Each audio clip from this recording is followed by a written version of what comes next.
Hello everyone and welcome back to Kiesel News. Today we're going to start off with stories from yesterday that I didn't touch on. The first being the situation with Jonathan Majors and how he is not getting jail time. He's instead only getting 1 year of domestic violence counseling. Now this is a very interesting development if you ask me, because not only does it have major ramifications for Marvel, it has ramifications for the world that actually fucking matters at the end of the day. Being that a man actually won a domestic charge for once in a way. I mean, obviously winning would be not facing any punishment at all. But in a lot of cases, you just hear about the woman's side being taken, which, to be fair, there is a precedent for that, as 95% of all serious domestic violence cases are committed by men. But that obviously doesn't mean you should dismiss the man's perspective immediately. And I'm glad that they were able to do that, meaning that Jonathan Majors must have had fucking Saul Goodman as his lawyer. It's still unfortunate for him, though, how he's lost out on the role of a lifetime with Kang that would have got him so much money, but Marvel jumped the gun and fired him too quickly. So this does raise the question on if they're going to rehire him or if they're going to go with a new actor. If I was in their shoes, I would probably still go with a new actor because, one, you're moving away from the baggage and the controversy, which I'm sure Disney doesn't want, and two, they may have already committed to a new actor, and it wouldn't really be fair to him either for them to just say, hey, thanks for applying with your audition, but we're going to go back to the original now. I guess Kevin Feige's like the ultimate overlord. He can do whatever he wants. In lighter news, we're getting another fucking Walking Dead spinoff. Now, this isn't a full-blown spinoff or anything. It's just a web series, like the Broken and the Bad documentary about real-life cartels and crime that they did for Breaking Bad, hosted by Giancarlo Esposito. But this time, it's for The Walking Dead, featuring cast members celebrating their real-life pet dogs. Now, I've never watched Walking Dead, but I do know that there's a beloved dog in the series, but I don't know if that means that they should be making a whole series based around dogs.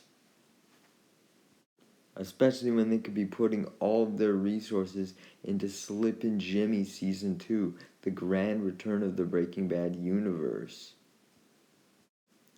Next up, we have the announcement of TikTok Notes. Continuing the trend of social media apps loving to copy each other, TikTok is now heading for Instagram. Now, I didn't even know that you could take photo posts on TikTok. I thought it was still entirely video based. Shows how long it's been since I've used the app. I've literally not used it since the year of its inception. Thinking about it more clearly, though, they might mean those photo slideshow things, which I don't think count as pictures in that case, as there's still motion slideshows, whereas Instagram is still pictures. But I don't see the point in creating a whole new app for them regardless, because it'll just drive away traffic from TikTok and divvy it up into a separate app. You might as well just put everything into one app. It's more convenient that way, no? Like, could you imagine if YouTube and YouTube Shorts were two separate apps? What would the point of that be? It would just drive away traffic. But I guess we're talking about the TikTok owners here, so maybe they're not the brightest bulbs. Or to give them the benefit of the doubt, maybe they'll still be shown on the original TikTok, but it's just an additional way to show your photo posts, so you'll have them on both apps. In which case, that's actually genius, because then you can potentially get double the revenue for no extra work. The article from Forbes also states that TikTok's looking to support text posts similar to Twitter, which I mean, that would really make TikTok the all hub for content. You have long form, short form, photos, text, but I mean, I still think YouTube would win them over because YouTube does have the community tab as well, so that can be their text posts, and you don't really need photo posts on YouTube. And also, YouTube's looking to expand into games as well. So, really, it's YouTube and TikTok who are fighting. Meta and Instagram and all that, they're just gonna fall farther behind though. Continuing on, news from yesterday was that unfortunately, online play for all Nintendo 3DS and Wii U games are now officially down. So that means no more Pokemon online battles for X, Y, or Sun and Moon, no more Yokai Watch trading, no more Splatoon. And while this is sad, it was inevitable. Not many people use the Wi-Fi anymore anyways, aside from select people I've seen on Reddit. And further proof of this is Papa C's videos that he would always put out, showcasing if people still played Pokemon games online in today's modern times. And his results would usually only yield maybe one online battle if he was lucky, and plenty of scammers on the GTS. So I think it was definitely a for sure thing that the servers were going to go down, and although it's sad, you can just play Splatoon 3 and Scarlet and Violet. Basically the same games as their originals anyway. No, I'm kidding. Don't play Scarlet and Violet. I wouldn't wish that on anybody. Coincidentally, the day that this happened, Xbox is announcing that they are shutting down the Xbox 360 store on July 29th. So you won't even be able to buy games on your Xbox 360 anymore. Now, I'm not going to fault Microsoft either, because Xbox 360 is old as fuck as well. But it sucks because I still have Xbox 360 cards that I haven't been able to redeem yet. So I should just buy a game on the store. So leave in the comments below what game I should get. Next up, we have Billy D. Williams saying that actors should be able to wear blackface. Now, honestly, I agree with him. I don't know if this is an unpopular opinion on the internet or not, but I think you should. Especially if you're playing a character who is historically blackfaced. Like, for example, if someone made a documentary on Shane Dawson or fucking Justin Trudeau, whatever. Not that anybody would make a documentary on Trudeau, but if you wanted to accurately portray how they blackfaced and you had to use white actors, then they should be allowed to blackface for that.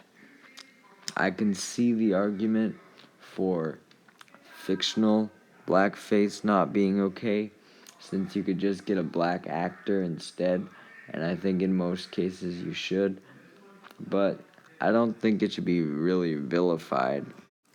Earlier today, I gave my brief thoughts on Star Wars Outlaws, the new game from Ubisoft, and honestly, my thoughts haven't changed since I first watched the trailer. It looks interesting, especially now that we have confirmation that Kira is going to be in the game. I think it's absolutely great that we get to see more of her and essentially get a solo 2 in a way. But the game itself doesn't really look all that interesting, solely because of the time period that it's set in. I feel like we have enough of the Empire Rebellion era, even though the rebellion isn't active really at this period, because it's right after Empire Strikes Back. But really, I'm not going to complain about a new Star Wars game. It'll be a fun time at the very least, and it's nice to have something that's not just Jedi Survivor 3. Next up, we have the reveals from CinemaCon today, being Joker 2 trailer and a trailer for a new movie called Mickey 17, which I actually think sounds very interesting because it actually has a unique premise, as you see from the discussing film tweet. I've never heard of Bong Joon-ho, but it sounds like he comes from Korea, and Korea usually cooks when it comes to exciting new concepts, as opposed to Hollywood that just puts out some of the same type of shit over and over, right? We just had the whole thing with Megalopolis, where executives were turning it down because it was too risky. So I'm glad to see that this movie is at least making it out of development hell for sure. As for Joker 2, I think it'll be worse than the first one solely because it's a musical. I know, but I've just never been a fan of musicals, even if they do their best to actually fit this into the narrative, because the worst part about musicals is usually how they just interrupt the plot of the movie or show for no reason. When I was a kid, all the kids shows were really bad for that, where they thought kids loved the singing. I always remember watching Backyardigans. I just wanted them to get back to the plot instead of singing their stupid ass fucking songs. And that's what Joker 2 is gonna be about. However, I still do have more faith in this movie than any other DC movie, as Joker 1 is the only DC movie that I actually have watched in its entirety from these past few years, and I actually enjoyed it as a standalone film. If they don't put this in the Joker musical, it's gonna fucking fail. No, but seriously, someone created this with AI, where they turned a rapper into the Joker. Now, I feel like this video itself is harmless, as the Joker obviously isn't real, so there's no potential for misinformation, but the fact that AI can completely replace a person with someone else is very scary, if you can do it with two real people instead.